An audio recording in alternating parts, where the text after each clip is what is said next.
Yeah. So last time we talked about list, atoms, how to declare what are the different data types and so on. So I'll just show you some more functions on list which we can perform, and which is like list is very important and a useful data type in Erlang. And in combination with tuples, you can represent all sorts of complex data structures along with all different data types and all different types of list which are used for representing collection of objects. And you can split them, you can combine it, or you can just for analysis purpose you can use it. So many operations are possible on list, and it is there in a predefined or a built-in module. We can call it as a built-in function module, which is lists. And I'll show you some examples of built-in functions which can be used using this module called as list. So the name of the module is list. So module name colon, you have to write function name. Suppose I want to find maximum of the elements which are given in the list.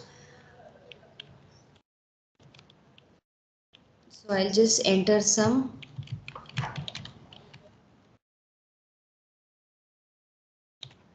So what is the first part that we have seen? This is the module. List is the module colon followed by the function name. So this is the pattern that Erlang follows. So every time when you have to use, when you are writing even your user defined functions, you have to use the module name colon function name. So follow this pattern. So it directly gives you whichever is the maximum number. Similarly, we have other operations like reverse in a list. So you can reverse. For example, you have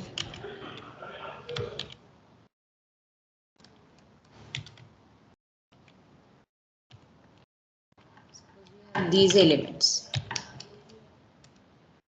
So from this is from left to right, it will write from right to left. So the list can be just reversed using the single line of function in Erlang. If you want to sort, there is a function called as list sort, and suppose you want to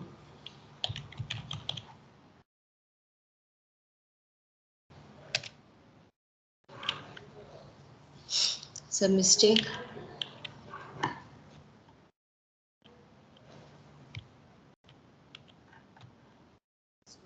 Here.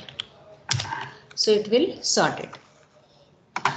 And if you want to find the sum of the elements in the list, you just write this as 1 comma 2 comma. So you just want to take the sum, so it will give you the sum. So similarly, there is one more function which is called as zip. Zip is just used to separate the lists. Suppose you have two lists, 1 comma 2 comma 3, and another is 5 comma 6 comma 7, and you want to just zip this. Zip in the sense, what it will do is it will combine 1 with 5, 2 with 6, and 3 with 7. It will get a tuple out of that. So this is how zip function works. So somewhere in some problems, if you want to make use of such operations like sum, split I have not shown you. I'll show you split also. Sort, reverse, max, delete. You can use these functions. So if you want to use the split function, split is basically I want to split the list into how many different lists, sublists. Suppose I want to split the list into two, and you need to give the list you want to split.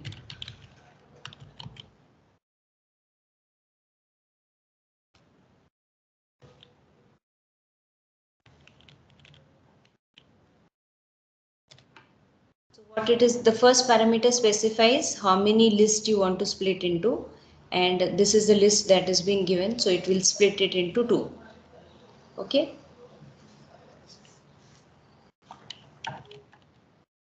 Suppose I want to delete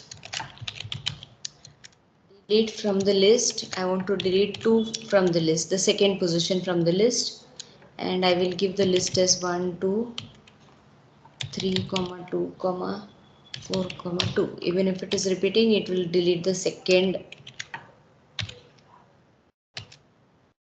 So it has deleted this 2, the second 2 here. Okay, and whenever it is split 2, so it is splitting it from the second position onwards. So first 2 elements are coming here, and then remaining will be in the next list. So delete, and then we have one more which is called as last. What is the last element? List last.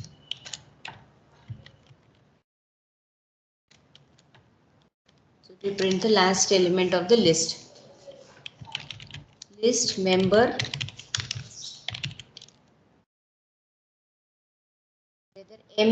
whether this 5 is a member of the list that we will provide here.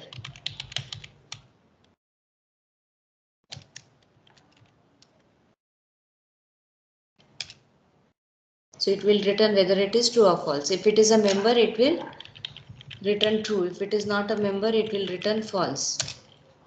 So this is how member operation works. And suppose you want to find the nth element. Call this as nth, and you give the list which element you want to find.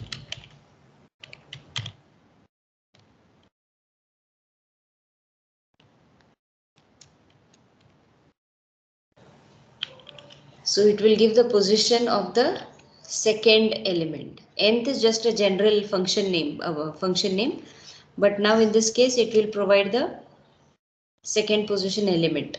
So nth is, we are just specifying which is the position using the first parameter, and then it will find the position of that element. So if you change this position to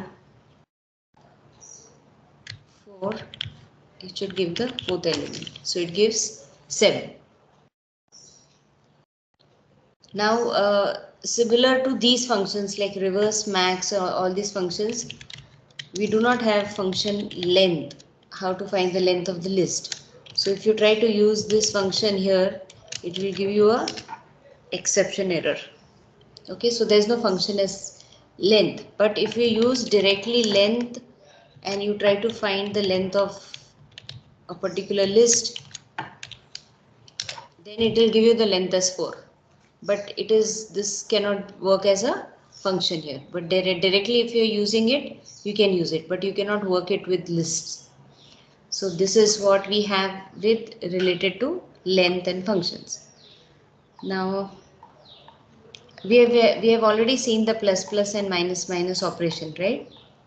So we already talked about how to concat or how to delete certain elements from the list.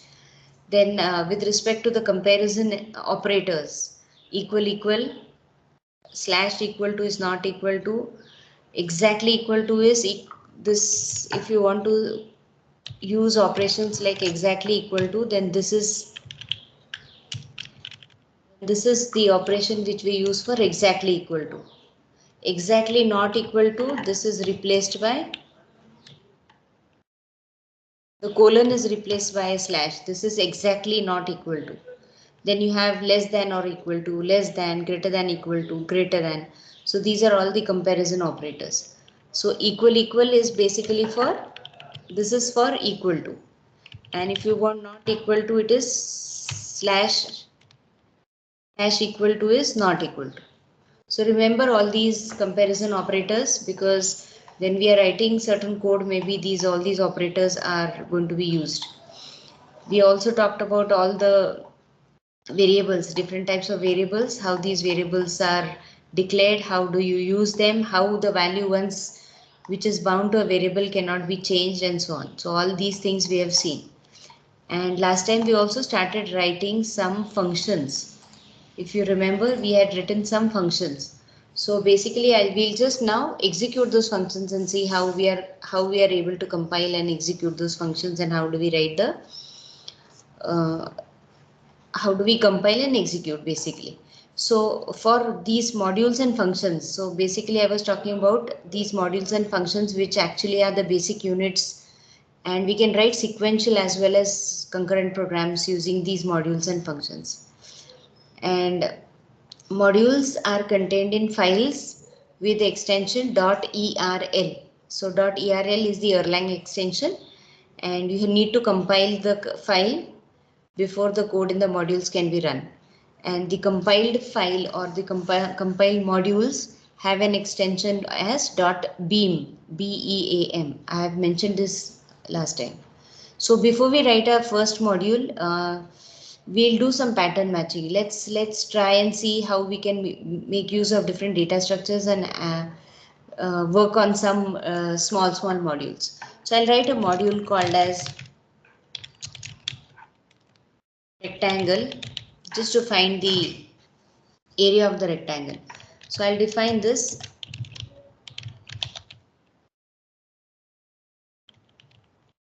This is, I'm defining a rectangle with the sides. Okay, the length and breadth of the rectangle. I've defined this. I'll define square also. Square is equal to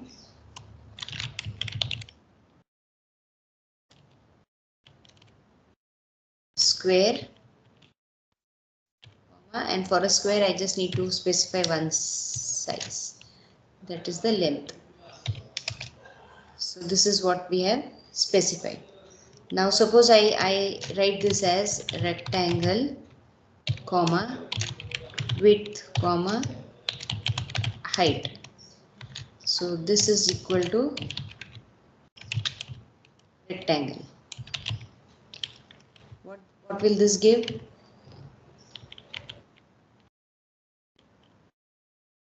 What should this give? This should give us whatever we have defined. And if I just say width, it will give me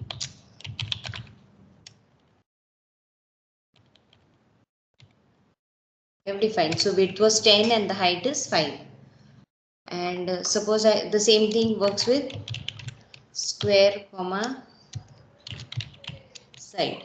So if it is square comma side, we'll define this is equal to s square.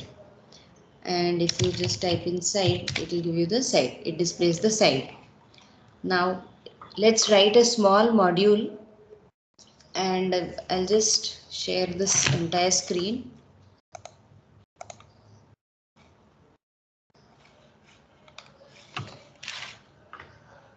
So that I can show you the compilation and the code together.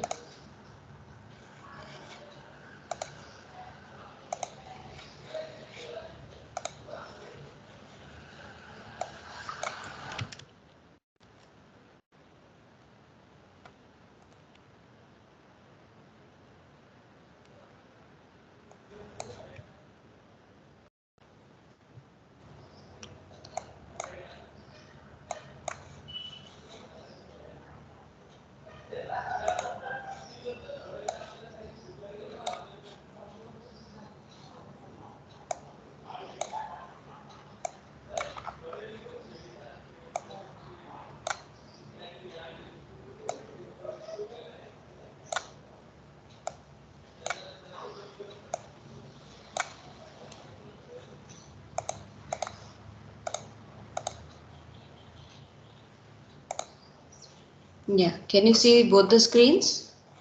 So on one side I'm using some editor called as Notepad++ because this is in Windows, and this is our Erlang shell. So this is a small program that we have written, module hello, and I'm exporting this and just writing. It is just a simple command line argument that I have used. So instead of this program, I'll just start writing a new program. Two functions, we'll write two functions, rectangle and square, to find the area of these two objects. So we'll call this module as, shape. We'll call this as shape, and we need to export this, and we'll call the function as area with one argument.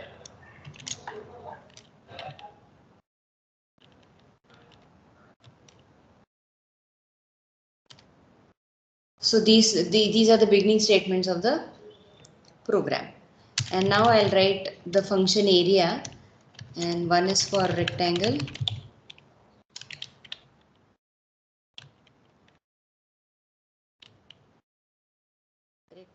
comma width, comma height.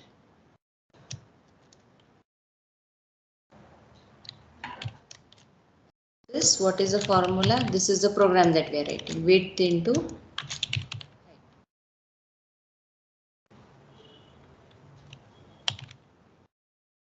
And this is semicolon here, followed by area of the square. So area of the square, comma side,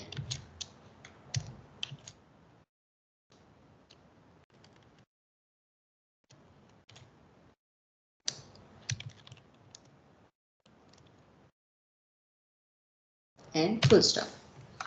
So a very simple program. We have, this is the module name called as shape, and this is the function with one argument. So we have written two functions here. So it is going to take one argument where we need to specify the height and width. And this is the formula for finding the area of the rectangle, and this is the formula for finding the area of the square. So when you start your Erlang shell, you see that you have changed your directory properly. So see, this is the way you change the directory. So wherever is your folder, you set that path. So your present working directory has to be correct, otherwise your programs will not compile. So this is a path that has already been, this is the present working directory. Okay, and in this directory now you need to compile this program. So before compilation you need to save this program. So I'll call this as shape. The program name and the module name has to be same. So you see that whatever is the name of the program, this is the module that you are specifying here. So once that is done, now you can compile the program. So what is the process for compilation? It is the C is the command that you use, and you write this as C and the program name. So this compiles the program. So I am just giving this program name, C compile program name, right? And now I want to call the functions. So I'll call the functions with module name, comma function. So function is area, and which function you want to call? Suppose I want to call rectangle, and I'm specifying height and width in this particular. So it gives me the area. So this, basically we are not learning how to write, how to find the area of rectangle and square, but we are just trying to find out how Erlang makes use of it. Square, comma 5. You're just giving one argument here. So this, whatever you're specifying in this bracket is one argument, but kindly note that in this is, we are specifying this as a tuple, and this tuple contains rectangle, width and height. So you're mentioning this as 10 and 5, but when you're passing this as an argument or as a parameter to the function area, it looks, this is as a single parameter. That is why we have written this as area 1. So once you specify this, will give you the area. So this is how you write a module or a function. This is the way you compile it, and this is the way you execute it. So this is the thing that we know. We can also write some test codes for your program to check whether your program is working fine. So there are various ways you can go on adding different, like if you want to add, suppose circle, area of the circle. So you can write this, make a semicolon here, and you write this as area of a circle, comma, and for a circle you need radius.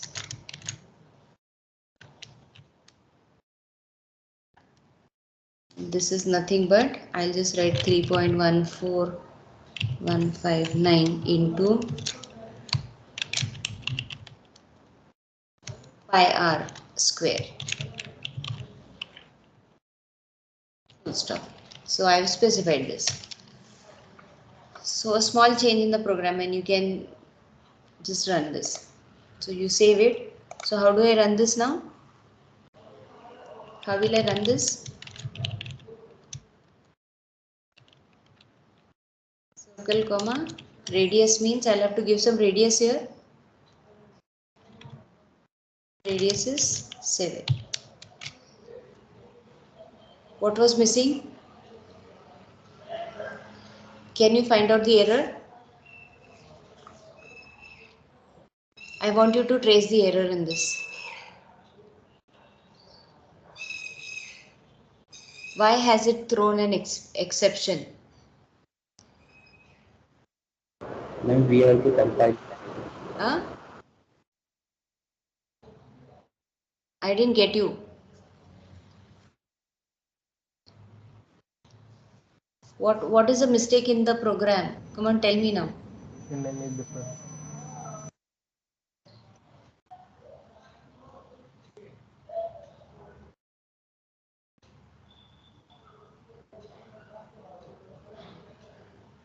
Nobody can point out the mistake? Ma'am, there is a dash missing in the function definition. Dash missing in the function definition. Yeah, area of circle, dash arrow. This arrow you're talking about? Yeah, It is there now. It is there in the program. Do we In need the to program. compile? Huh? We need to compile it again, na? Right.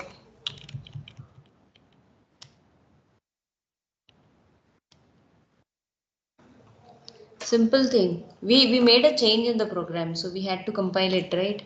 There's nothing wrong in the code. The code is correct. Code is very simple. It is just giving the radius and the circle, and you are mentioning this. So we just forgot to compile it. So it was giving an exception. Now we'll write some. We'll just try to modify the code, or let's use.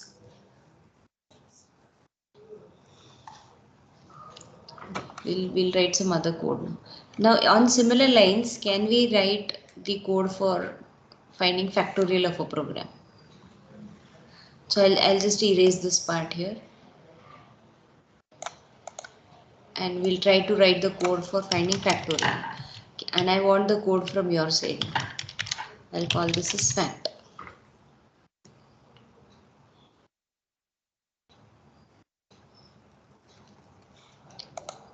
So should it be one argument, two arguments? You just let me know now.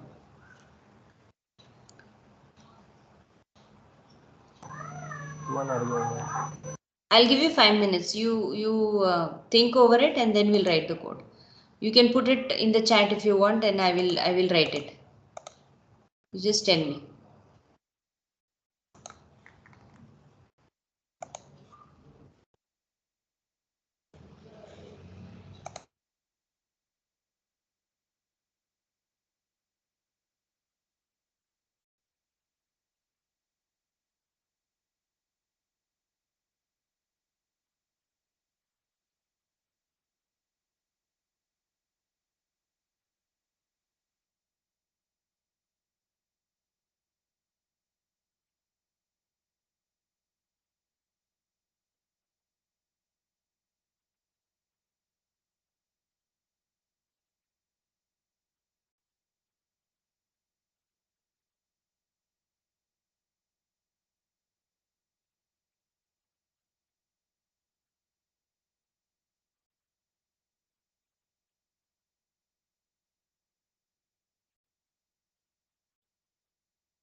Yeah, can somebody tell me now what has to be written? What function we have to write?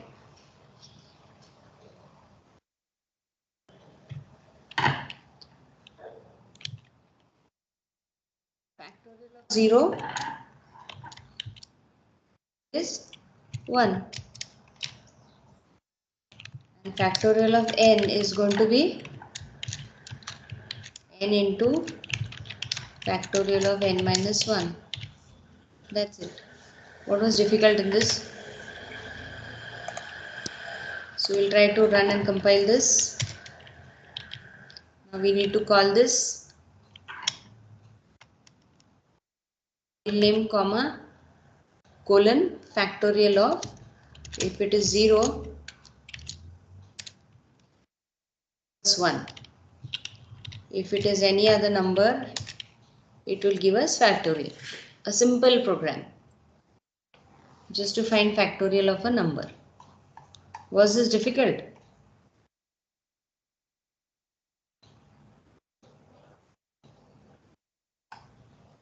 And last time in the last lecture we had written a function to double the number or multiply it 2 times. So we can just make that. So I'll just change this. Call this function as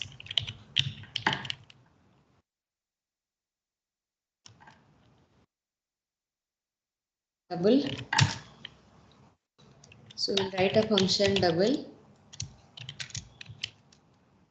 The parameter that we will be passing, and what we want to do, we are just using times x comma 2. But there is also a predefined function called as times, which requires 2 parameter, and this means that we are multiplying x into n. So this is also possible.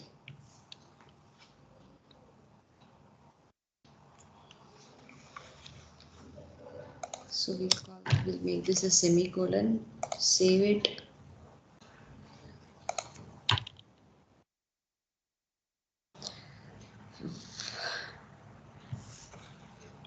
Yeah, what is the error? Can somebody tell me what is the error here? See this.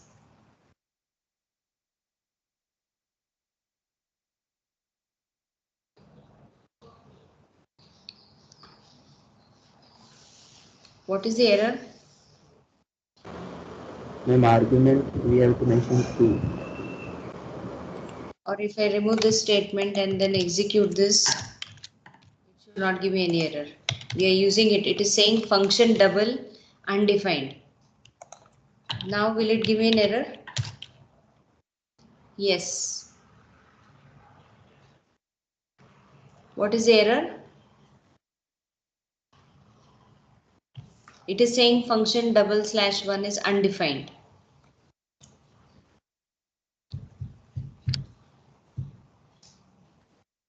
Can somebody help me in removing this error?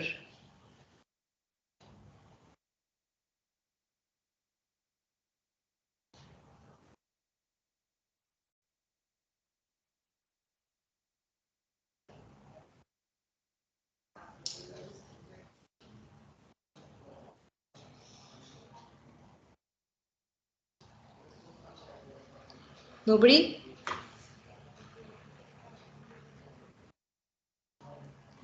Instead of this function, I can also write it as x into x, because I'm just doubling it, right? I'm just doubling this particular value or parameter that is passed here. I can just write x into x, but I'm using a predefined function called as times.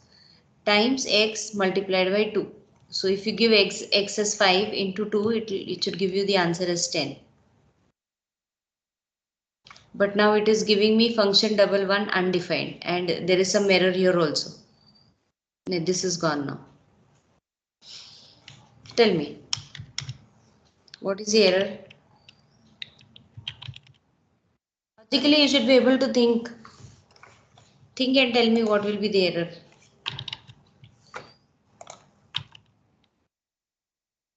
See, can you see this error?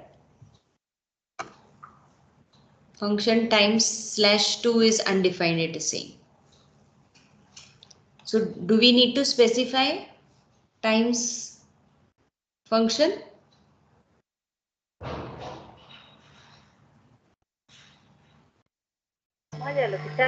Yes, ma'am. Should we define this here? Here. So I'll have to define this as times /1 is this.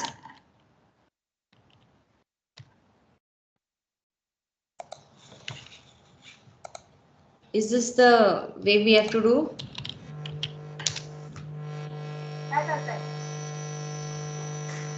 It's giving an error, or maybe probably we need to just remove this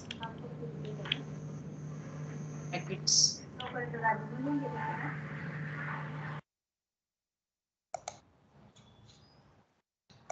We should have it.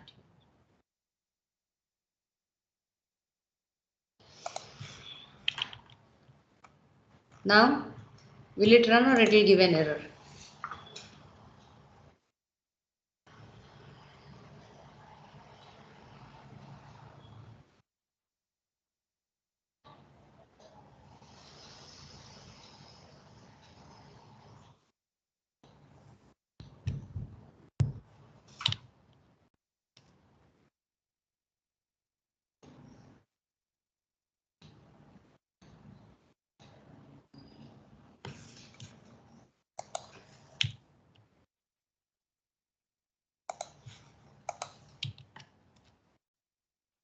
Still there are errors.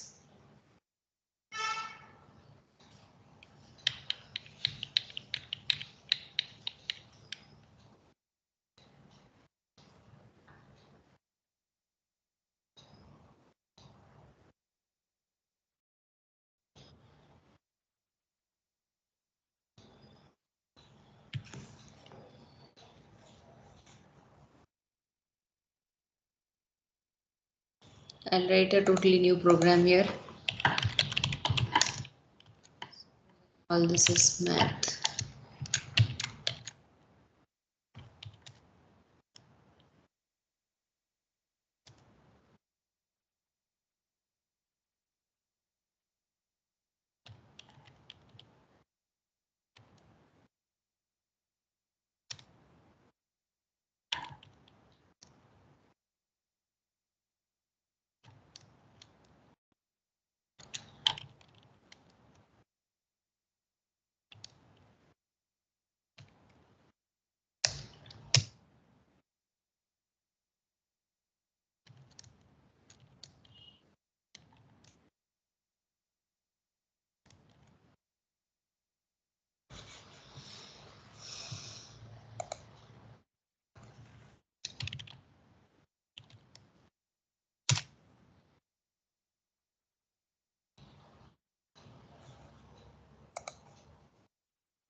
Yeah, I changed the name of the file and name of the module.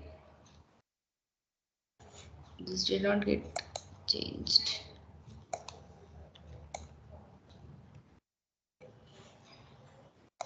Math.prl.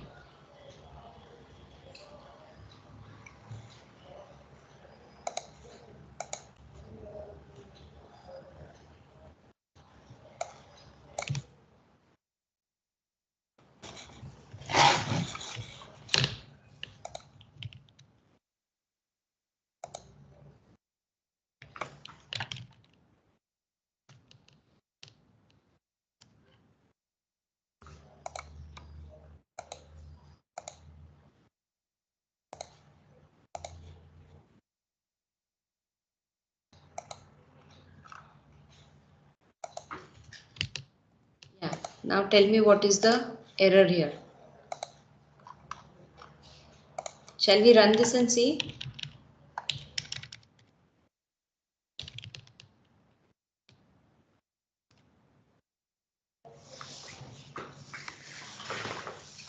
Now we are not getting any errors. So how do we run this now? Math 1 colon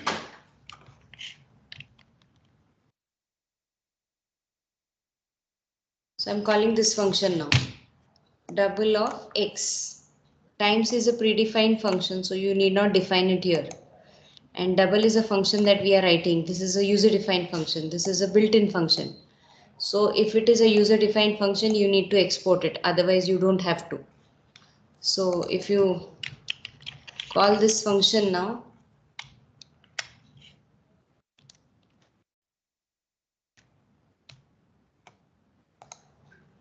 it should give you twice its whatever is the parameter that you have specified. If I call it as times, so I need to give two parameters now for times. If you look at this function, it requires two parameters, so I have to specify two parameters. Suppose I specify 4 full stop. Why it is giving an undefined function maths 1 time 2. Now in this module declaration that we have written, it defines this defines the name of the module, and the export attribute says that the function double with one argument is to be exported from the module. But now we don't know anything about times, right? So when you write this type of functions, like when you are specifying times, the function double here can be evaluated from outside the module, whereas times is purely local. Because this is a built-in function, times function is local and double is evaluated from outside. That is why we are exporting it. Try to understand the difference in both these functions. Okay, that is why it is giving you this undefined function math1 times 2. So you can't use it in this particular manner. When we are trying, because it is a local function, you can directly use it on the command line argument. So this is the basic difference which I wanted to show, because otherwise when you just write times x comma n in the command line shell, Erlang shell, it should give you the answer for that. Okay. Now try using tuples. I guess I have completed with tuples along with list, pattern matching. Okay, we can write one program for pattern matching.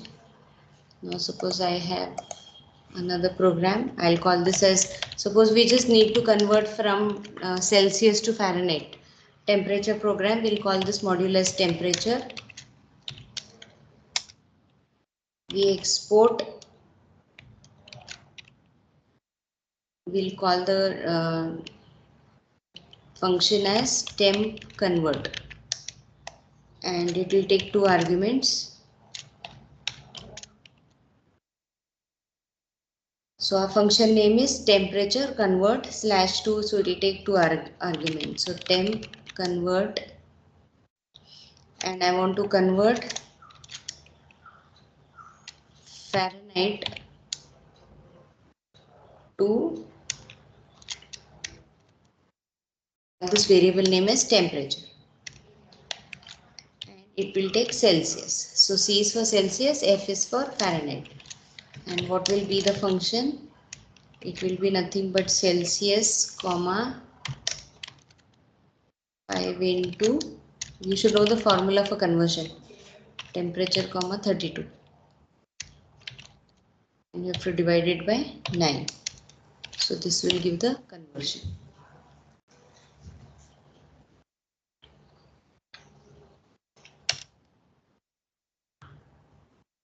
And we'll call it one more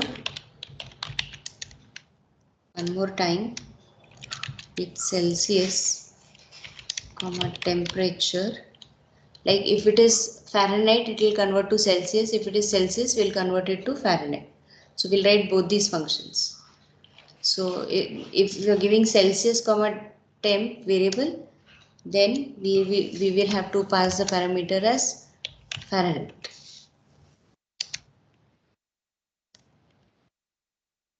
So this will be f comma 32 plus temp into 9 divided by 5.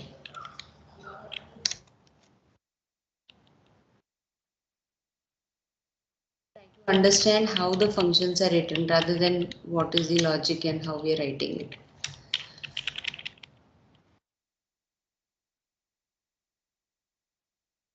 The formula correct? You must be knowing the formula for conversion. Correct?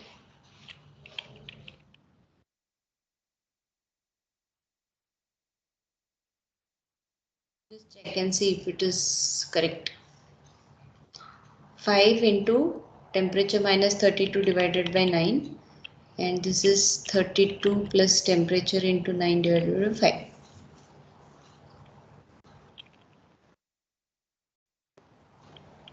Right? Will this run?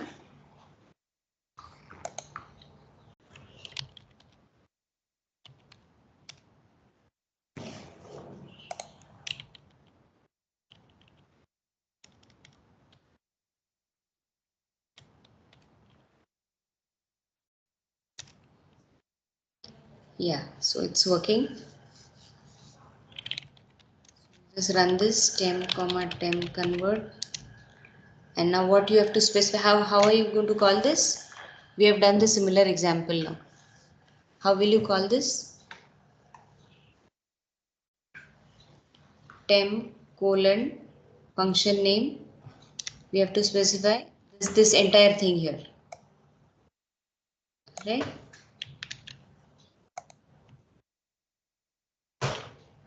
F comma temperature. Now instead of temperature you need to give the value here because that's a variable. So suppose you specify 98.6 and you need to convert this into Celsius.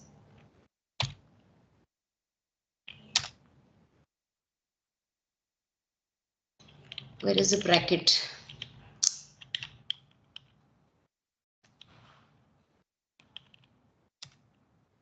So for 98.6 it has converted this into Celsius giving 37.0. Now the same thing, this has to be in Celsius, and if it is Celsius what value should we give? If we give 32, what will happen? How much it should give for 32?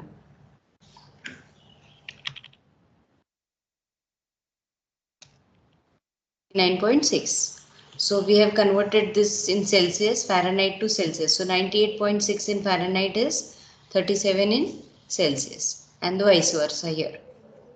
So this is a simple program to convert. Okay. Now suppose I just switch to this command line here. The match primitive, like I told you that when there is an equal to sign, the expression pattern equal to expression. How is this going to get evaluated? For example, if I have a number here n equal to some variable n equal to, and I give it some values here, suppose 23 comma bbb.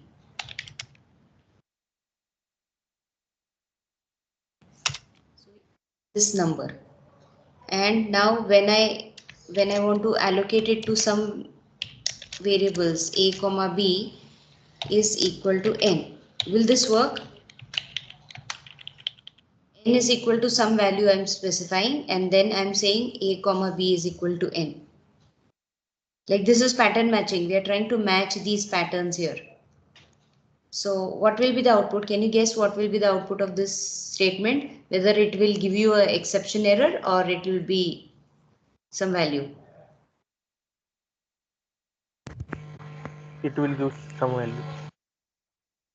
Okay. So what is that value? This is how pattern matching is done, right? So you will need this feature of Erlang to write certain programs, how to compare pattern matching. Okay, then there are some built-in functions also. built-in functions, some operations which are impossible to program in Erlang itself, or it is impossible to program efficiently, then there's no way to find out the internal structure of an atom. For example, the time of day. How do you find the time of day? So if you write a date function, it gives you the date in this particular fashion. Okay, now if you want to convert, like there is some function to convert from atom to list or list to atoms, then you should be able to write those functions. So for example, let us try doing this. Atom to list. I want to say atom to list ABC. So it is just giving us a string. Can I convert this and get the ASCII values of this? We had done this in the first lecture. Atom to list ABC. I have 3 characters here. So if I want to get the ASCII value of A, ASCII value of B, and ASCII value of C, how do you do this?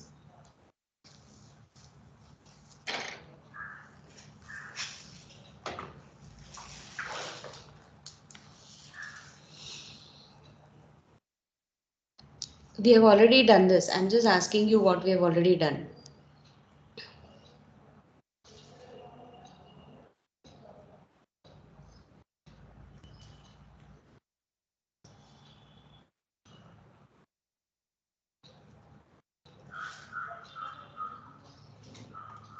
If you don't know how to do this, then you check for the lectures that we have already done and you can solve these if you're not able to do it.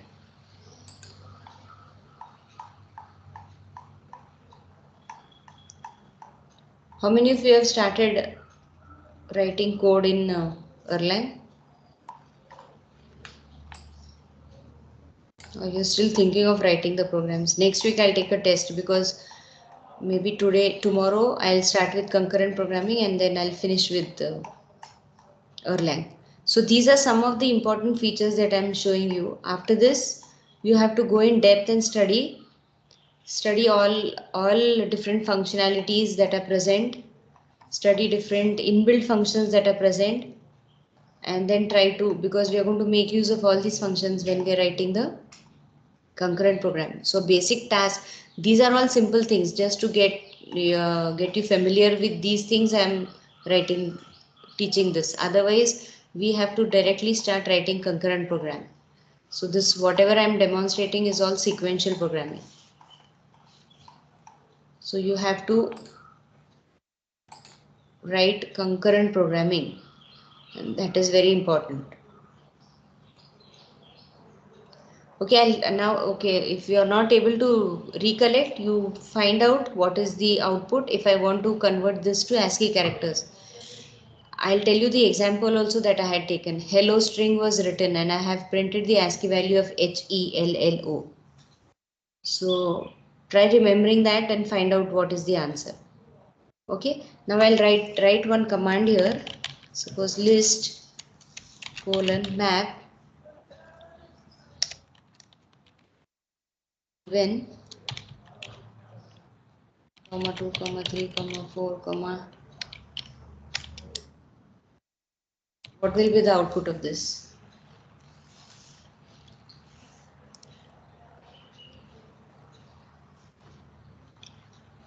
Lists comma :map even comma, and there's a list given. What will be the output of this? 2468. 2468. 2468.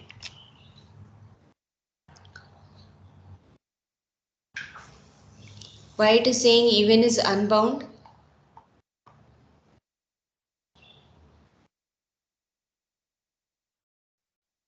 What is even?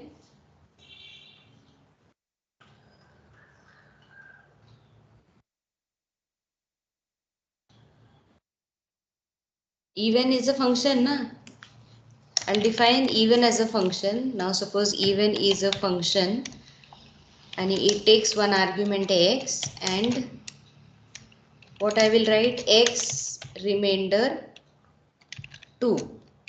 So I'm trying to find out whether the number is even and check for equality equal to 0 and end. That is a function. So I have defined this even now. This means that I have defined this function even. Now I'll call this, see what it gave. So it is just returning, it will just check whether it will perform this even function it will call, it will check whether each number is returning a 0 value. If it is returning, it will print true. If it is not returning, it will return false. So it is just giving you true and false values.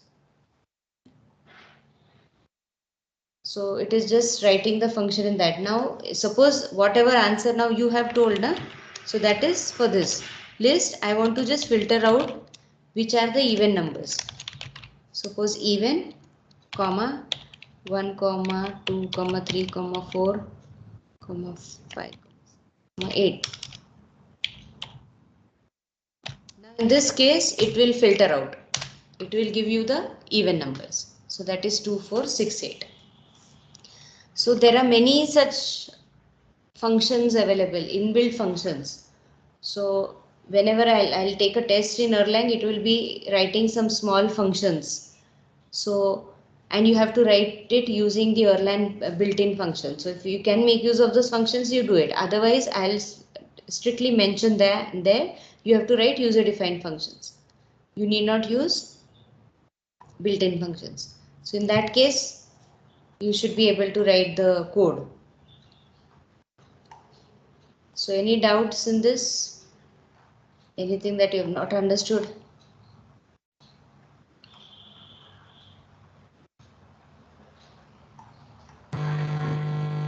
No, ma'am. Okay. So we'll stop here then. So tomorrow we'll start with concurrent programming.